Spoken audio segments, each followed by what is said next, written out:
Hai sahabat lingkungan, netizen ketemu lagi di podcast Lingkungan Enviro melalui channel Environment Institute bersama saya Mahawan Karuniasa. Pada konten kali ini yang sekarang lagi rame ya, kita kuliah belajar online. Nah ini pada konten kali ini kita akan diskusikan, ngobrol ringan tentang online learning atau belajar online atau kampus online atau apapun namanya. Bagaimana sih itu ceritanya gitu ya, dan teknologi apa yang dibutuhkan, aplikasi dan seterusnya, dan bagaimana sih itu nanti kira-kira kita berkembang khususnya untuk Indonesia, dan kalau nanti setelah COVID nggak ada, kemungkinan nanti bagaimana. Oleh karena itu di kesempatan kali ini saya dengan Mas Hendra. Betul, Mas Pak. Hendra Lesmana. Betul, Pak. Waduh, senang sekali Mas Hendra, terima kasih banyak ya. Justru saya yang terima kasih. Waduh, bisa silaturahmi ke sini. Waduh, bisa hadir di podcast, berbagi cerita nanti dengan teman-teman sahabat lingkungan, sahabat Enviro tentang online learning. Betul. Oke, Mas Hendra, ini kira-kira apa sih batasan? Nah sekarang kan semuanya online ya. Ya. Kita kuliah, saya juga ngajar ini masih online Online, itu ya. Mana sih batasan itu kita katakan sebagai pembelajaran atau proses belajar atau online learning dengan yang ya masih hybrid dan seterusnya gitu. Itu gimana tuh batasannya kita bisa mengatakan itu sudah online sama ini belum online itu? Kalau itu kita mulai cerita dari awal COVID nih, Pak. Waduh, betul, bisa Iya. harus dilihat dari sana. Betul, gitu ya. Oke. Karena memang era ini itu mengejolaknya atau makin naiknya di era COVID sebelumnya. Orang betul sekali. Karena memang di sebelum COVID itu masih banyak kampus atau sekolah ya yang belum maksimal menerapkan online learning ini. Oke, betul. Karena memang secara adaptasi, platform, pendidikan, pengetahuan baik dari dosen ataupun gurunya perlu belajar ulang gitu ya. Jadi semuanya perlu belajar itu ya. Belajar sama. Nah itu bagaimana tadi mau melanjutkan cerita itu sebelum COVID, terus karena momentum COVID ini bagaimana tuh? Nah, momentum COVID jadi mempercepat era industri 4.0. Waduh, betul. Maka peran teknologi di dalam pendidikan salah satunya e-learning. Atau bahasanya banyak, ada pembelajaran jarak jauh, ada online learning, ada kampus online. Nah, itu di masing-masing saja. Tapi yang jelas saat ini ketika COVID mulai, semua anak-anak harus belajar di rumah. Betul. Guru atau dosen harus mengajar melalui platform di rumah. Maka peran teknologi learning ini masuk dalam posisi tersebut. Betul. Semua kembali berkreativitas untuk membuat sebuah konten dalam kategori pendidikan. Waduh, ini yang nggak mudah. Saya juga seperti podcast ini membuat konten kan tidak mudah, dulu nggak ada. Saya juga mengajar berbeda caranya. Harus buat konten yang berbeda. Mahasiswa juga belajar bagaimana dia belajar online gitu ya. Kira-kira apa tuh yang dari pengalaman yang sudah ada ya, baik yang PJJ dulu sebelum COVID, kemudian yang dengan sekarang COVID ini, semua belajar untuk proses pembelajaran online. Kira-kira masalahnya apa dan tantangannya apa yang selama ini? Ini menarik Pak nih, Mas Indra. Tantangan pertama adalah yang jelas kreativitas dosen diuji. Wah ini betul sekali karena ketika kita membuat sebuah konten, sebuah pendidikan kan tidak monoton Pak. Betul. Harus kreatif, harus menarik. Betul. Kedua, tantangan buat pelajar. Wah, saya harus menyiapkan peralatan apa lagi nih? Iya betul. Otomatis laptop harus saya punya kamera. Iya betul. Internet Pak. Internet kalau secara jaringan, kalau secara tantangan se-Indonesia memang mungkin internet itu masih tantangan bagi kita. Jaringan. Atau jaringan gitu. Nah dari situ guru atau dosen nggak hanya kreativitas dalam membuat sebuah konten pendidikan atau pengajaran, tapi dia harus beradaptasi dengan platformnya. Nah itu Jadi nomor satu untuk pembelajaran online otomatis jaringan. Nah itu tantangan di Indonesia. Yang kedua yang ngajar itu konten harus beda karena ada istilah kelelahan digital ya. Nongkrong kalau kuliah normal itu ketemu temennya masih nyaman dalam jangka waktu yang panjang. Oke, kemudian nah ini yang Mas Indra, mengenai aplikasinya. Nah ini bagaimana nih aplikasi ini?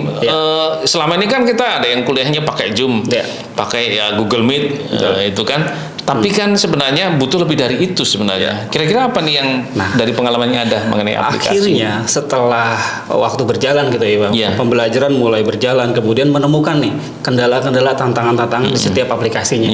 Ada beberapa pembelajaran menggunakan Zoom, artinya di situ hanya tatap muka atau webinar, dosen memberikan pengajaran pembelajaran melalui Zoom. Betul. Tapi ternyata nggak hanya itu, nggak cukup dari Tidak situ cukup aja. di situ. Betul. Oh Pak, saya kalau absen gimana nih? Betul, nomor satu. Kalau saya mau rekap nilai seperti apa nih? Iya, betul. Gitu ya.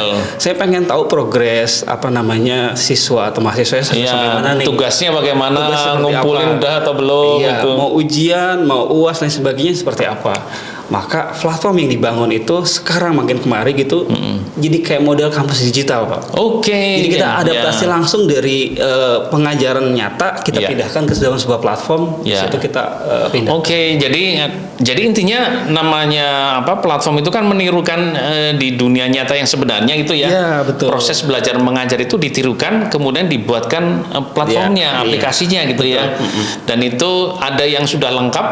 Kalau kampus digital bener mulai dari daftar, membayar, kuliah, ujian, lulus, wisuda, nilai sampai sertifikat. Sama sertifikat online semua itu bisa dilakukan. Betul. Nah, di Indonesia bagaimana itu, Mas Indra, perkembangan? Apakah sudah ada ini yang benar-benar full seperti itu, atau masih seperti konten sebelumnya itu masih hybrid itu ya? Iya. Untuk platform sebenarnya sudah ada, Pak, untuk menciptakan secara keseluruhan. Namun tidak semua ready gitu ya. Artinya perlu ada namanya penyesuaian lagi kepada usernya jadi usernya sebenarnya. Semakin banyak langkah, semakin kompleks, maka adaptasi di sekolah atau di kampusnya juga harus makin kuat gitu ya. Tapi kelebihannya adalah saya tinggal di luar kota, pengen berkampus atau berkuliah di satu kota. Betul. Dengan online ini semua bisa itu. Di situ. Jadi itu kelebihannya bisa kuliah dari mana saja, dan dari sisi aplikasi itu berkembang interaksi dengan user ya. Betul. Lama-lama user memberikan rekomendasi nih harusnya kurang ini kurang itu gitu ya. Bahkan teknologi sekarang itu udah jadi sifatnya ini, Pak, kolaborasi. Artinya si platform e-learning ini tidak hanya berdiri sendiri. Ya udah, teman-teman di lapangan atau guru atau dosen sering udah mulai terbiasa menggunakan Zoom. Ya udah, ada platform yang bisa diintegrasikan dengan Zoom. Ada platform dengan integrasi dengan video-video konferensi lainnya gitu ya. Jadi organisasi, kampus itu bisa terpisah dengan platform yang disediakan gitu ya. Gitu. Kadang kampus ada yang sudah menyiapkan juga platform gitu ya. Tapi biasa juga masih nyangkut-nyangkut, platformnya udah cepet-cepet cepet overload macam-macam. Nah, ini ada platform juga ternyata di Indonesia juga berkembang juga ya. Disediakan platform sehingga universitas, organisasi yang ingin melaksanakan online learning bisa menggunakan platform itu. Bisa, Pak. Nah, saat ini memang platform tersebut kita sedang bangun gitu, Pak. Saya pernah mendengar nama platformnya apa itu? Mahaguru, Pak. Mahaguru ya. Jadi Mahaguru adalah salah satu platform yaitu yang dikembangkan untuk online learning, dan itu itu bukan kampus tetapi itu platform gitu ya. Betul. Nah, itu gimana tuh ceritanya platform Mahaguru ini? Jadi kita nggak hanya sekedar kasih platform pembelajaran online saja, Pak. Tidak hanya memberikan saja. Tidak hanya dosen ngajar online cukup, nggak sampai itu. Tapi adaptasi dari pembelajaran offline kita pindahkan full semua ke online. Artinya mulai dari mereka penjadwalan kelas, pengisian KRS, schedule dosen, notifikasi misalkan mau ujian, OTS atau UAS dan sebagainya, semua dirangkum di situ. Bahkan ada forum diskusi, Pak. Waduh, berarti bisa dikatakan ini full online sebenarnya platform. Full online jadi gitu. Platform Mahaguru ini dirancang untuk full online gitu ya. Keren banget. Jadi, ini berarti tidak lama lagi saya sendiri punya keinginan nih sebenarnya bisa mendirikan online university gitu ya. Jadi bisa menggunakan platform itu kalau begitu. Keren banget. Jadi ini sebenarnya kan tujuannya agar semua anak-anak muda di Indonesia, masyarakat di seluruh Indonesia dimanapun berada, kan kalau masalah jaringan kan cepat atau lambat itu pasti akan terjangkau. Itu bisa belajar gitu ya. Jadi pengembangan sumber daya manusia tidak harus berbondong-bondong nyari kosan itu ya. Bisa dari mana saja belajar gitu ya. Jadi betul sekali ini dari beberapa lama kita online, pada saat kita kembali ke offline ada senangnya, tapi juga ternyata kayaknya kayak seperti ini cocok offline, ini cocok online, jadi kayaknya begitu ya. Betul. Jadi dia mulai merasakan ada enaknya nih di sini gitu ya. Nah itu. Kira-kira apa nih Mas Indra untuk sharing kepada anak-anak muda ini ya, masyarakat, agar ya kita Indonesia semakin berkembang ya, online learning ini atau online university itu di luar negeri sudah mulai banyak ya. Di Indonesia masih ada tapi masih terbatas itu. Kira-kira apa nih yang bisa dibagikan agar di Indonesia cepat berkembang nih online yang learning? Jelas saat ini gitu, baik dari sisi kampus gitu ataupun dari dosen mahasiswa. Jadi kan teknologi ini partner sebenarnya, Pak. Teknologi partner pendukung kita dalam aktivitas. Salah satunya dalam metode pembelajaran. Jadi kunci itu ya, teknologi betul. Ya. Nah, pengembangan teknologi itu sendiri di Indonesia juga sudah lumayan maju itu. Sudah maju, ini Mahaguru bikinan Indonesia. Asli. Waduh, keren banget ya. Pak. Waduh. Keren banget ya ini produk platform bikinan anak Indonesia 100% Indonesia. Keren banget dan itu bisa digunakan untuk online learning ya. Full online learning bahkan. Dan tentu saja learning ini kan macam-macam, termasuk juga belajar ilmu lingkungan, belajar bagaimana kita hidup berinteraksi dengan alam itu ya. Proses belajarnya saja sudah menghemat pencemaran kan nggak harus ketemu, nggak harus pakai kendaraan, sudah menghemat. Yang kedua mungkin itu bisa tadi ya, teknologinya berkembang, ada metaverse, macam-macam. Jadi belajarnya makin keren, makin asik ya, melihat alam.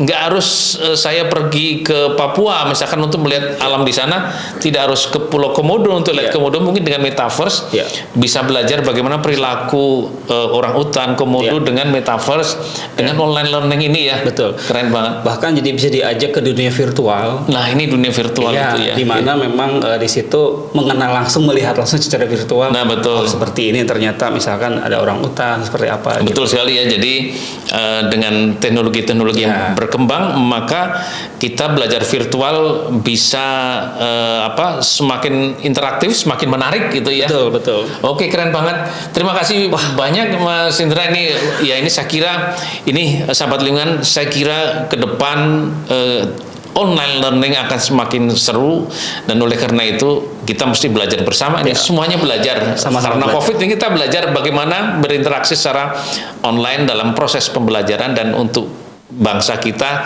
maka kita harus terus bekerja keras mengembangkan teknologi yang kalau bisa semuanya Indonesia. Waduh, keren. Oke, terima kasih banyak. Sama-sama Mas Indra. Oke, sahabat lingkungan, demikian ya kita cerita tentang online learning, pembelajaran secara online, dan kita berharap tentu teknologi itu berkembang di Indonesia dan produk Indonesia gitu ya. Oke, sahabat lingkungan, terima kasih. Sampai ketemu lagi di konten lainnya dari podcast Lingkungan Enviro melalui channel Environment Institute. Terima kasih, sampai ketemu lagi.